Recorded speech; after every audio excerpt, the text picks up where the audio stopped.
Meanings are not determined by situations, but we determine ourselves by the meanings we give to situations. Hi, and welcome to UQ. Today we're diving into the individual psychology proposed by Austrian psychologist Alfred Adler. His insightful ideas can transform how you view your past and present, leading to a happier and more fulfilling life. Whether you're curious about Adler's theories, struggling with feelings of inferiority, haunted by past experiences, or finding it difficult to connect with others, this video is for you.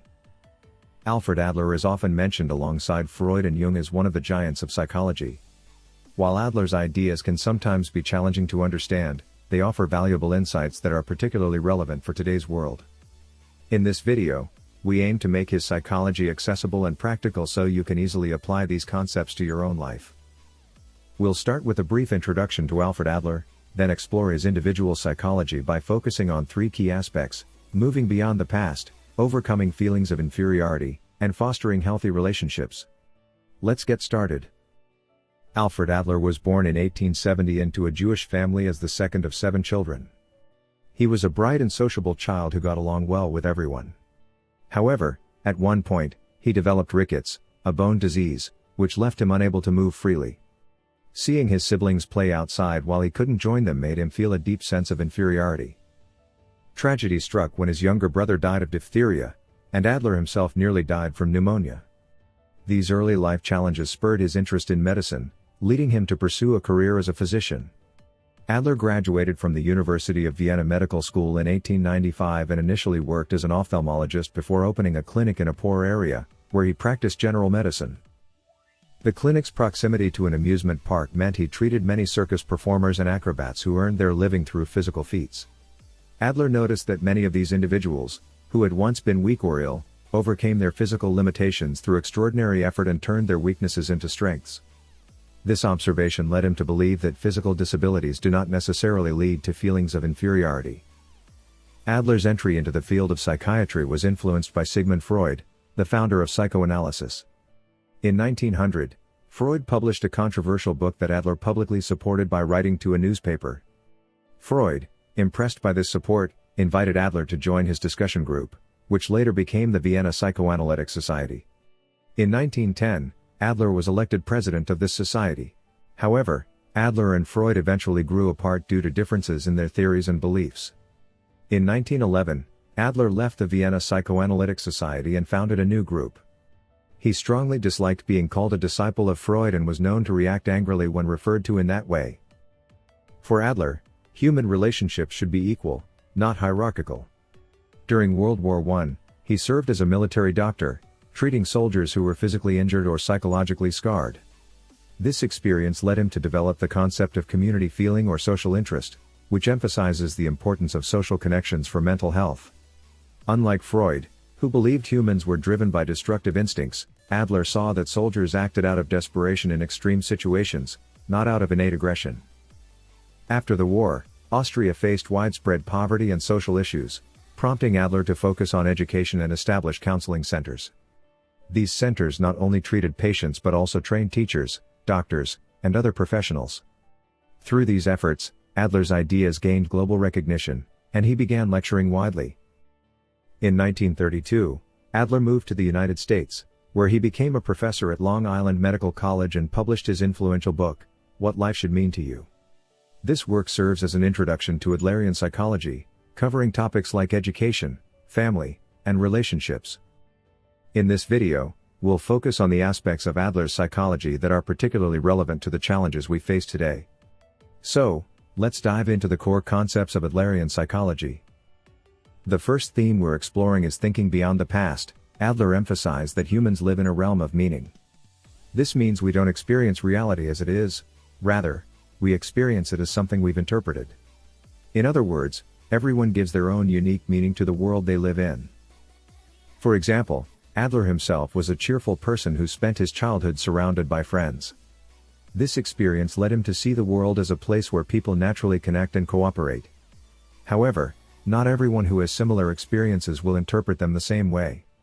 Some might see relationships as mere competition, believing the world is ultimately about survival of the fittest. So, It's not about the experiences we have but how we interpret those experiences that shapes our view of the world. People often don't ponder the meaning of life until they encounter a crisis. When things go smoothly, questions like why do we live? Or what's the purpose of life? Rarely come up. It's typically during challenging times that we start to reflect on these deeper questions. According to Adler, there are as many interpretations of life's meaning as there are individuals. This means there's no single, definitive answer to these questions, and each person's interpretation is valid in its own context. So, everyone views the world in their own way, influenced by their profession, gender, upbringing, and other factors, with no right or wrong answers. Adler believed that the meaning we assign to our past experiences shapes our lives. Consider someone who went through their parents' divorce as a child. They might view this event as deeply painful and conclude, "I'm just not meant for love or marriage." This belief makes them feel that their life is shaped by their parents' divorce. But is that true? There are many people who, despite growing up in divorced families, work towards building healthy and fulfilling relationships and marriages. The belief that past events dictate our present is known as etiology, or cause-oriented thinking. Adler rejected this view and instead proposed teleology, or goal-oriented thinking. Teleology suggests that we are driven by certain goals, and these goals shape our current situation. In this example, the person's true goal might be to avoid the pain of a failed relationship, using their parents' divorce as a justification to avoid getting involved in romantic relationships. Another scenario could involve someone who feels underappreciated at work and blames their lack of recognition entirely on their boss or company. In reality, they might be using this as a way to avoid confronting their own shortcomings at work. This is another instance where people create reasons to justify their situation, often to protect their self-esteem. Adlerian psychology, however, emphasizes focusing on the purpose behind our actions. Instead of getting stuck on the causes, like blaming a bad boss or company, Adler encourages us to ask, what do I really want? What are my true goals? By focusing on our goals, we can identify what we need to do to achieve them. This could involve taking concrete steps or making the most of our current abilities. Once we have clarity on our goals and the means to achieve them, we can make more liberating choices and not be held back by past experiences. Many people think that everything is determined by genetics or life is shaped by our environment. These views focus on causes and can be appealing because they seem to take away responsibility. People can blame genetics or surroundings. However, according to Adler's theory, this perspective isn't helpful. Saying it's all genetics or environment doesn't improve the situation and can actually take away people's hope and sense of control over their own lives, leading to more suffering. Adler's philosophy emphasizes that each person must face challenges that align with their personal goals. It's important to tackle these challenges seriously and take even small steps forward. By focusing on their goals, individuals can work towards positive change, rather than feeling stuck by deterministic beliefs. Adler believed that all people have three basic life tasks: work, friendship, and love, and that effectively managing these tasks is crucial for achieving a fulfilling life. What these three areas have in common is the presence of others. This means that we, as humans, navigate our lives through various challenges that arise from our interactions with colleagues, friends, partners, and family. Among the many issues people face, Adler placed significant focus on the feelings of inferiority. We've all had moments of thinking, "I'm just not good enough," or felt paralyzed by the fear of failure. So, what advice does Adler offer for overcoming these feelings? This brings us to our second theme, overcoming the feelings of inferiority. Adler noted that simply pointing out someone's feelings of inferiority only makes their distress worse. The key is to acknowledge these feelings of inadequacy and to provide encouragement when courage falters. Encouragement is a central concept in Adlerian psychology. It involves empowering oneself or others to overcome challenges. It's important to distinguish between encouragement and praise. Praise often comes from a position of superiority, where one person evaluates another. Even with good intentions, praise can sometimes make the recipient feel inferior, as if they are being looked down upon. Moreover, praise is often tied to meeting specific expectations, like achieving a perfect score or hitting a sales target, making it a conditional reward. This can create a situation where, if praise isn't given, the person might think, "I must be doing something wrong now." In contrast, encouragement is about offering unconditional respect and acceptance of the person. It's not just about recognizing good performance, it can also be offered during tough times. For example, saying, "Your support inspired me to chase my dreams," or "What you did back then really moved and encouraged me," can uplift someone and promote independence. Adler stressed the importance of encouragement and highlighted the behaviors of those struggling with feelings of inferiority. Adler said, "Behind everyone who behaves as if he were superior to others, we can suspect a feeling of inferiority which calls for very special efforts of concealment. It is as if a man feared that he was too small and walked and tiptoed to make himself seem larger. Sometimes we can see this very behavior if two children are comparing their height. The one who is afraid that he is smaller will stretch up and hold himself very tensely. He will try to seem bigger than he is. If we asked such a child, 'Do you think you are too small?' we should hardly expect him to acknowledge the fact." Essentially, people with strong feelings of inferiority often push themselves to the forefront, seek attention, or try to stand out above others. You might wonder, if they feel inferior, why don't they just stay quiet? Why do they seek attention and try to outshine others? Adler explains further.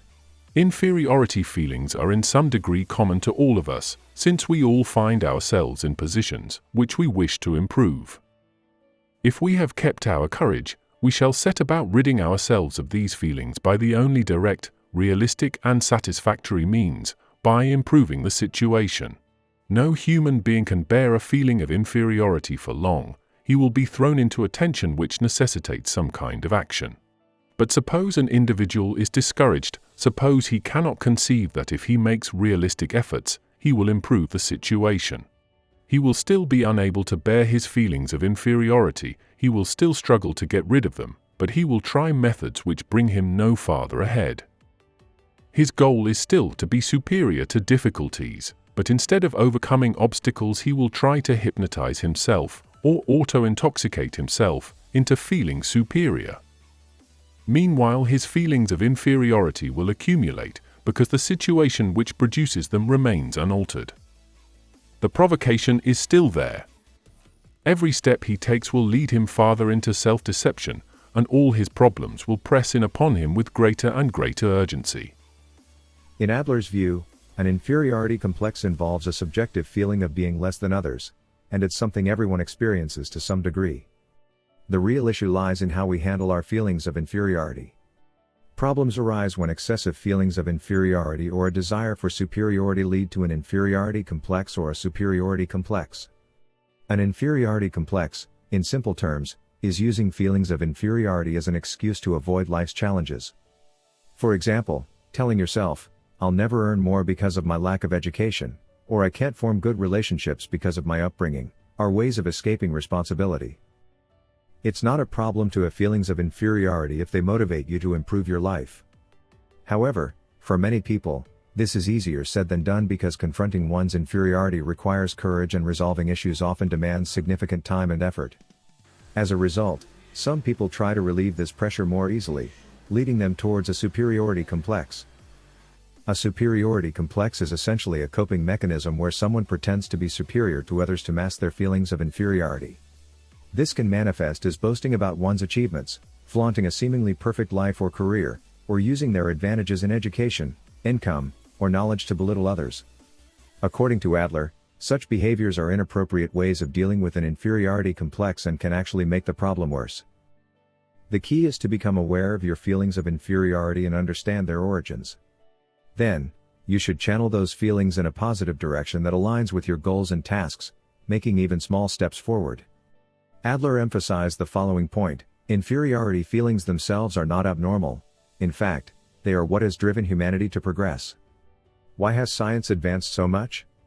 It's because humanity recognized its own ignorance and desired to change its destiny, to understand more about the world and the universe, and to improve them.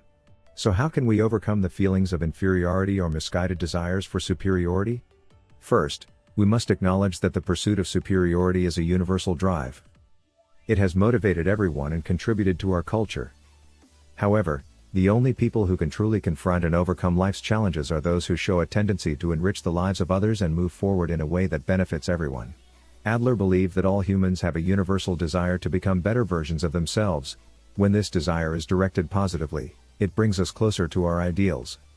However, if misdirected, it can lead to behavior aimed at appearing superior to others, which ultimately exacerbates feelings of inferiority. Adler highlighted that those who pursue superiority in a healthy way often act in ways that enrich others' lives and bring benefits to people around them. For instance, instead of acquiring a good career, high income, or extensive knowledge merely to enhance their own status, they focus on how these accomplishments can contribute to society and help others. They approach their goals with a mindset of making a positive impact rather than just boosting their own image. However, it's important to recognize that many people, focused only on their own needs, may dismiss this approach as overly idealistic.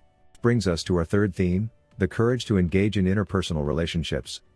According to Adler, humans have always strived to connect with their peers. Primitive tribes had common symbols and lived cooperatively, discussing their harvests, debating ways to protect themselves from wild animals and nature, and creating festivals. Marriage, too, was seen as an activity involving the interests of the whole group, with everyone seeking a partner according to socially established rules. Even today, it's crucial to view love and marriage not just as private matters but as shared human experiences. Adler argued that our greatest difficulties and the most harmful actions come from those who lack interest in their fellow humans. He emphasized that humans have never lived alone, we've always worked to connect and cooperate with others. Focusing solely on oneself, without regard for others, can make life difficult and unfulfilling. For example, during conversations, being overly self-focused can lead to missing the point of what others are saying. Constantly comparing oneself to others can also cause unnecessary stress and strain relationships. Over time, repeated failures in relationships can intensify fears of social interaction, making people more reluctant to engage with others. However, Adler encourages us to have the courage to step into interpersonal relationships. No matter how much we try to escape, we cannot avoid the challenges of human relationships. Moreover, our joys and happiness ultimately stem from our connections with others. For those who have struggled in relationships, this might seem like a daunting challenge. But it's important to remember the concept of social interest we touched on earlier. The idea is to see others not as competitors but as comrades, feeling that you can contribute something valuable to your community. Even if you think, I have nothing to contribute, Adler argues that contributions don't have to be extraordinary or unique. Just being there, being part of a community, and participating in shared experiences can be enough to make a positive impact. Think of someone important to you, whether it's your parents, children, or a close friend. The fact that these people are alive and present in your life brings you joy and comfort, regardless of whether they do anything particularly special. Similarly, just by being there, we can bring joy and reassurance to others.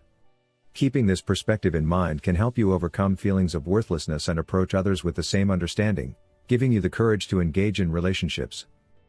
Adler also believed that showing interest in others is essential for developing our own abilities. He said, human abilities develop only when we show interest in our fellow humans. Speaking, reading, writing, all are rooted in our connections with others. In essence, language itself is a product of social interest. To express our thoughts and emotions, we need someone on the other side to receive and understand our message. Moreover, understanding who that person is helps us communicate more effectively. The same goes for reading books. To truly grasp the author's message, we need to be interested in their life story and beliefs. In other words, the sense of community is essential for personal growth and living a fulfilling life. Of course, engaging with others means facing various challenges, but Adler emphasized that this is a good thing. He believed that if all problems and difficulties were to disappear, life would become dull. It's the unpredictable elements, meeting and parting with dear friends, encountering formidable adversaries, facing tough trials, and reaping the rewards, that make life an exciting drama. Seeing life this way can change how we perceive our circumstances and challenges, making them seem less daunting and more meaningful. I hope this discussion has been helpful to all of you, our valued community members. We've explored Adlerian psychology and how it connects with the quest for meaning in life. Some of you might find parallels with the ideas of Viktor Frankl, who was a student of Adler. If you're interested, be sure to check out our video on Frankl's classic work, Man's Search for Meaning. Additionally, don't miss our video on The Courage to be Disliked, a book based on Adler's ideas. You'll find the link in the description below. Thank you for watching until the end. Please remember to like and subscribe.